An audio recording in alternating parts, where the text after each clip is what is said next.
Welcome back to my channel ये academy. तो आज फिजिक्स का सेक्शन सी को डिटेल से देखेंगे, कौन से क्वेश्चन जो है वो मोस्ट इंपॉर्टेंट है, कौन से क्वेश्चन मैं यहाँ पे आपको प्रोवाइड करने वाली हूँ, उन सारी चीजों को भी देखेंगे। और आप लोग ये वाली वीडियो सारी अपने फ्रेंड्स के साथ अपने ग्रुप्स में भी शेयर करें ताकि उनकी भी अच्छी तैयारी हो जाए। और ये सब आपका भी काम है क्योंकि अभी आपके पास जो है वो 5 ईयर नहीं है मार्केट में अवेलेबल, जिससे आपकी जो है वो तैयारी हो जाए कि आपको पता लग जाए कि कौन से मोस्ट इंपॉर्टेंट क्वेश्चन हैं। तो इसी तरह की वीडियोस आपके लिए हेल्पफुल हो सकती हैं कि जो कि आपको बोर्ड एग्जाम की तैयारी करवा सकें। तो आपने अपने फ्रेंड्स के साथ भी शेयर करना है। चलते हैं अपनी वीडियो की तरफ। क्लास 10 में हमारे पास जो है वो 3 घंटे का पेपर आने वाला है फिजिक्स का और 60 मार्क्स का होगा। मैंने डिफरेंट सब्जेक्ट्स के जो है वो पेपर पैटर्न अपलोड कर दिए हैं। आपने पेपर पैटर्न से रिलेटेड जो भी देखना है मैंने आपकी आसानी के लिए वहाँ पे प्लेलिस्ट बनाई हुई है। आपने वो सारे पेपर पैटर्न्स को देखना है क्योंकि बहुत सारे पेपर पैटर्न जो है वो चेंज हो चुके हैं। किसी में एमसीक्यूज कम हो गए हैं, किसी में ज्यादा हो गए हैं, किसी में जो है वो सेक्शन बी के क्वेश्चंस कम कर दिए गए हैं, किसी में सेक्शन सी की चॉइस जो है वो कम कर दी गई है। तो आपने उनको देखना है, उनको समझना है। ये ना हो कि आप जो है वो किसी और पेपर पैटर्न से रिलेटेड तैयारी करके चले जाएं और आपको बोर्ड एग्जाम में मुश्किल हो। यहाँ पे मैं आपके साथ बोर्ड रिलेटेड जो भी न्यूज होती है, अनाउंसमेंट होती है स्टूडेंट्स के रिलेटेड, यहाँ पे मैं वो भी शेयर करती हूँ। तो आप मेरे चैनल को सब्सक्राइब ताकि आपके लिए ये हेल्पफुल रहे। सेक्शन ए में हमारे पास जो है 24 एमसीक्यूज आने वाले हैं और एक एमसीक्यूज 1 मार्क्स का है, ठीक है।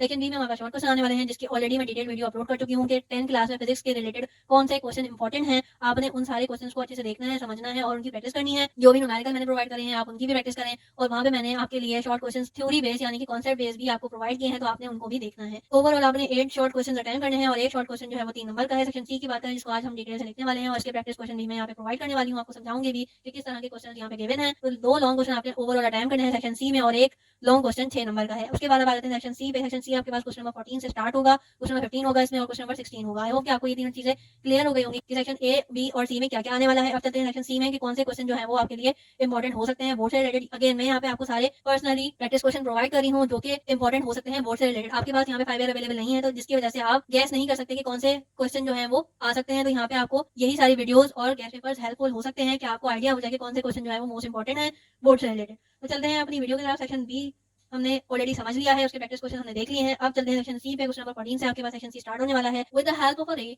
डायग्राम ड्राइव मिरर, ठीक है। आपने यहाँ पे मिरर को ड्राइव करना है कि भाई पहले तो आपको ये पता होना चाहिए कि ये ओवरऑल जो पूछा गया है वो क्या चीज है, ठीक है। जब तक आपकी इसकी थ्योरी की तैयारी नहीं होगी और आपको इसको लिखने का तरीका नहीं पता होगा आपको इसमें अच्छे नंबर नहीं मिलने वाले। तो सबसे पहले आपने इसकी डेफिनेशन बतानी है कि भाई ये होती क्या है, ये किस लिए यूज होती है, ठीक है। उसके बाद आपने इसको मैथमेटिकली ड्राइव करना है यानी कि पूरी डेरिवेशन आपने इसको प्रॉपर साफ सुथरी करनी है। और उसके बाद एट दी एंड यहाँ पे तो मेंशन ऑलरेडी है कि आपने यहाँ पे डायग्राम बनानी है। और अगर मेंशन ना हो तो कोशिश करा करें कि कोई भी डेरिवेशन हो तो उसकी जो है वो जिसकी भी आपके पास डायग्राम मौजूद है आपने उसकी डायग्राम बना के आना है, चाहे वो लेंस से रिलेटेड हो, मिरर से रिलेटेड हो। तो इस तरह की डायग्राम्स आपने बना के आनी है। आई होप कि आपको क्वेश्चन नंबर 14 समझ आ गया होगा कि जब तक आप उसको स्टेप बाय स्टेप डिटेल से नहीं लिखेंगे आपको 6 में से 6 नंबर नहीं मिलेंगे। आपको 6 में से 3 नंबर वो आपको देख के फारिग कर देगा और जिसकी वजह से आपकी जो परसेंटेज है वो कम आ सकती है। तो आपने कोशिश करनी है कि डिटेल से डिटेल आप लॉन्ग क्वेश्चन अटेम्प्ट करें। टाइम भी हमारे पास बहुत ज्यादा है, अब तो ज्यादा क्वेश्चन अटेम्प्ट भी नहीं करने से 2 लॉन्ग क्वेश्चन अटेम्प्ट करने हैं। तो आपने उसको प्रॉपर अच्छे वे में लिख के आना है, साफ सुथरी राइटिंग में लिख के आना है और तरीके से लिख के आना है। पहले आपने डायग्राम बनानी है, उसके बाद डेफिनेशन बतानी है, उसके बाद आपने डेरिवेशन बतानी है। स्टेप बाय स्टेप नहीं करेंगे आपको अच्छे नंबर नहीं मिलेंगे। उसके बाद आपके पास नंबर 15 है। मैं इस तरह की छोटी छोटी चीज जो है वो आपको बताती रहती हूँ।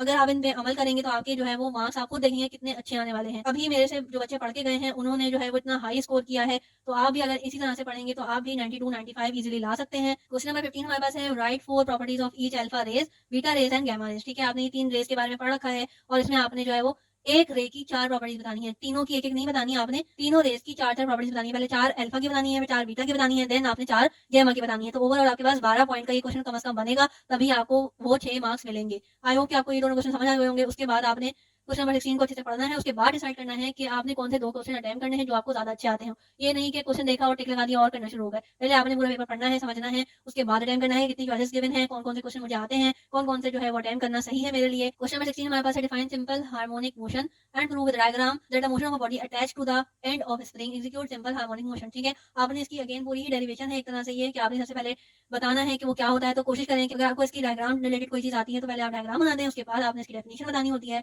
उसके बाद आपने डेरिवेशन को प्रूव करना होता है। ये तरीका होता है किसी भी डेरिवेशन को सॉल्व करने का। जब आपने तीनों क्वेश्चन को पढ़ लिया अच्छे से और समझ लिया उसके बाद आपने डिसाइड करना है कि कौन से 2 क्वेश्चन आपने अटेम्प्ट करने हैं। ऐसे ही नहीं कि क्वेश्चन नंबर 1 पढ़ा और टिक करा और अटेम्प्ट करना शुरू हो गया। पहले पेपर को समझा करें, पढ़ा करें, चॉइसेस देखा करें और उसके बाद बेस्ट पे टिक करके उसको अटेम्प्ट किया करें। सो इसी तरह की वीडियो देखने के लिए मेरे चैनल को करें सब्सक्राइब और इस तरह की वीडियोस अपने दोस्तों के साथ भी शेयर करें ताकि उनकी भी अच्छी तैयारी हो जाए और आपको भी सवाब मिल जाए। टिल देन अल्लाह हाफिज।